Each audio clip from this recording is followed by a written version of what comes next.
मी जान्हवी। आज आहे माझ्या मैत्रिणीची एंगेजमेंट आणि तिच्या मेकअपसाठी मी आले आहे रत्नागिरीतल्या सावन पॅलेस हॉटेलला। गेल्या सामान सेट करून मी ब्राईडची वाट बघत होते। ही आहे आजची ब्राईड आणि माझी मैत्रीण श्वेता। तर श्वेताची आणि माझी मैत्री कशी झाली माहितीये का? मी श्वेताच्या प्री वेडिंगच्या मेकअपसाठी तिच्याबरोबर काश्मीरला गेले होते। त्यानंतर आमची खूप छान मैत्री झाली। So from my client to my friend अशी आमची मैत्री जमली।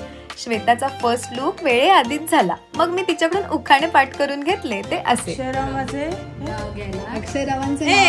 कसला आळस, अक्षरावांचे नाव घेताना कसला आला आळस। काही वेळाने कार्यक्रमाला सुरुवात झाली। रिंग एक्सचेंजसाठी मी श्वेताचा पटकन सेकंड लुक केला। मग दोघांनी एकमेकांना अंगठ्या घातल्या आणि आजचा एंगेजमेंटचा कार्यक्रम पूर्ण झाला। त्यानंतर मी श्वेताला हळदीसाठी जेमतेम 20 मिनिट्समध्ये तयार केलं। तर हा आहे श्वेताचा हळदीसाठी केलेला आजचा थर्ड लुक। मग मी सगळ्यांचे डान्स बघत डिनर केलं। सगळे हळद आणि डान्स खूप एन्जॉय करत होते। मग सगळ्यांनी कॉमन डान्स सुद्धा केला। यानंतर मी पॅकअप करून घरी यायला निघाले, कारण उद्या पहाटे लवकर मला श्वेताच्या लग्नाच्या मेकअपसाठी यायचं होतं। येता येता मला कॉफी प्यावीशी वाटली आणि इथली कॉफी ना एकदम बेस्ट असते।